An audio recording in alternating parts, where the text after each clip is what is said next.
Hey guys, this is J19 brought to you with another video, and this time I'm gonna talk about this particularly speculations or theory or whatever you want to call it from the Inverse site.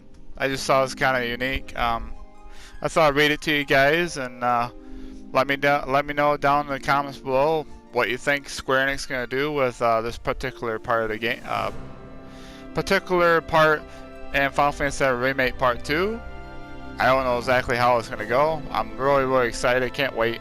A lot of speculations out there, a lot of theories.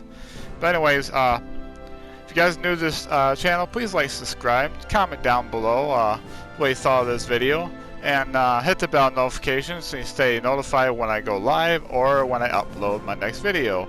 With that said, let's get going. Okay, Jen Glannon a couple days ago posted this about Final Fantasy VII Remake Part 2 needs to borrow one Last Jedi storytelling trick.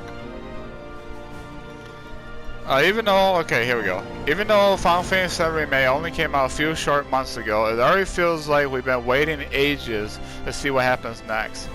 Oh, by the way, when I read this, spoiler warning for the OG Final Fantasy VII, so if you have not played it, click off the video, but if you don't mind, if you play the original game, then stick around.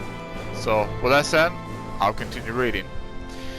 While Square Enix hasn't formally announced a release date for the second installment in multi-part series, the developer recently kicked off its Final Fantasy and Final Fantasy VII Remake crossover with a long-running mobile game, Final Fantasy Brave Exvius, and has kept the hype embers flickering with a series of interviews about the making of Midgar. It's possible, if not most especially likely, we might hear more about the Final Fantasy VII Remake Part 2 release date at Tokyo Game Show in September. In the meantime, the wild ending of Final Fantasy VII Remake still has our fan theory gears turning.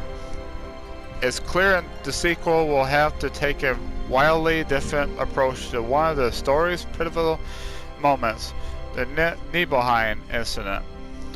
Intriguingly enough, Rian Johnson's exceptional if divisive installment of the Star Wars sequel trilogy, The Last Jedi, just might be a perfect model for this critical aspect of Final Fantasy VII lore, and here's why.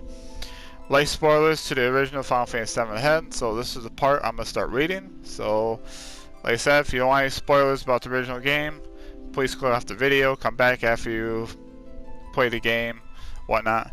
But here we go. The Nibelheim Incident took place in Cloud and Tifa's hometown, roughly 5 years before the events of the main story. We learn about it shortly after the party leaves Midgar in the 1997 game. It's already been heavily alluded to during cutscenes from Final Fantasy VII Remake. It marks the beginning of Sephiroth's quest for world domination and his fascination with Genova. Especially some big shit went down at the Mako reactor, resulting in a whole heap of swords and fire shenanigans, and Shinra covered it all up. The incident also proves central to Cloud's mental instability and murky relationship with Tifa, Sephi, Professor Hojo, and Zack Ferris. Sephi is, of course, Sephiroth. Oh, and Vincent Valentine's there too, I guess. The original Final Fantasy VII sees players revisit the city of Nibelheim numerous times in both flashbacks and the present day. As the story progresses, we learn more about the events of the 5 years prior, even seeing them from the perspectives of characters other than Cloud. All of these incremental revisions to the story we thought we knew build to one of the most memorable storytelling twists in gaming history, which largely plays out through cutscenes.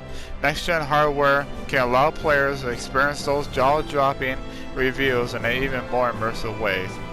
Remember that moment in The Last Jedi where Luke's attack Ben Solo as he sleeps? We see it from three perspectives: Luke's version, Ben's version, and Rey's version. Each one is a little bit different in a way that reminds us that people aren't always reliable narrators during moments of tremendous stress. It's a storytelling technique that most famously associated with Akira Kurosawa's Rashomon, but more people probably remember this recent blockbuster scene. Final Fantasy VII Remake Part 2 can explore multiple perspectives in ways the 1997 game never could. The next installment should let us experience Nibelheim as Cloud, Zack, and Sephiroth. There's no reason to limit this stuff to cutscenes anymore. After all, if Square Enix can wring 40 hours of fun out of Midgar, we can definitely spend several more hours in Nibelheim, which that'd be neat. That would really be neat to see and to experience. The ending of Final Fantasy VII Remake, which features a startling and ambitious cameo from Zack, strongly suggests that director Tetsuya Nomura and scenario writer Najima will bring in the elements of the compilation of Final Fantasy VII, which is essentially games, movies, and comics released after the original Final Fantasy VII that constitute a kind of extended universe surrounding the game. In an interview for the Japanese companion book, the Final Fantasy VII Remake Ultimania, Najima said, "I knew that even though at the very core this story is about Cloud, the works from the compilation of Final Fantasy VII have greatly increased over the years. I wanted to make something that takes all those works and combine it into one. Each person who played the original version has their own vision of the world of Final Fantasy VII. I wanted to preserve that too.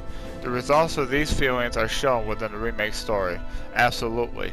Absolutely true. Spend more time unpacking what happened in Nibelheim 5 years earlier in the next installment, a remake, would be the next logical step towards uniting all the components of the Final Fantasy VII story together in one whole. Have you ever wondered what the hell Sephi was raiding down the basement of that mansion for days on end? Now you can find out. It would also be a great way to bring in story beats from Zack's spin-off Crisis Core. Why stop there? Players could moonlight as Tifa, Vincent, or even Hojo for a few brief sequences. That means Part 2 could bring in the elements of Dirge of Cerberus story too. Many of the Final Fantasy VII spin-off games aren't easy to play anymore. There's no sign of any ports on the horizon, which is true. Since Nomura confirmed elsewhere in the Ultimania that Zack Fair is alive in one timeline or another at the end of Final Fantasy VII Remake, that opens up a whole lot of possibilities for how the role of Nibelheim in the story could change. At the very least, Cloud may be forced to confront the inconsistencies in his memories far sooner than the original game.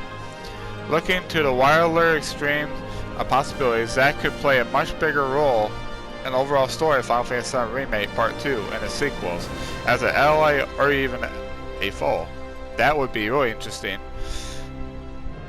Final Fantasy VII story has been adored by gaming fans for decades because it gets under your skin. You share every step of the journey with Cloud. His heartbreak, exhilaration, frustration, triumph are yours too. Letting players navigate these events through the perspective of Cloud's memories and friends could be another step towards Final Fantasy VII Remake, eclipsing the brilliance of the original, even if we have to wait years to experience the whole dang thing.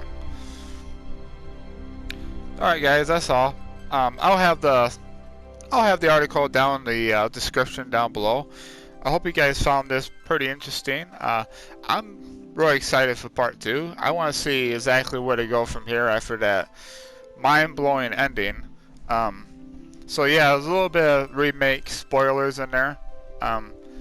That's why I said, spoilers for Final Fantasy VII, especially original, and remake. So anyways, I hope you guys enjoyed the video. Comment down below what you think Square Enix might do with the Nibelheim incident, and maybe the whole thing's gonna change.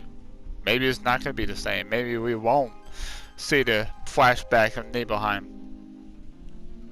The unknown journey will continue. Who knows? But anyways, I hope you guys enjoyed the video. Please like, subscribe, comment down below if you're new to the channel. Let me know what your thoughts about everything that's been read to you on this article. Anyways, with that said, I hope you guys have a wonderful day, wonderful night. Keep on keeping on. I will catch you all in the next one. Stay safe. Take care of each other. I'll see you later.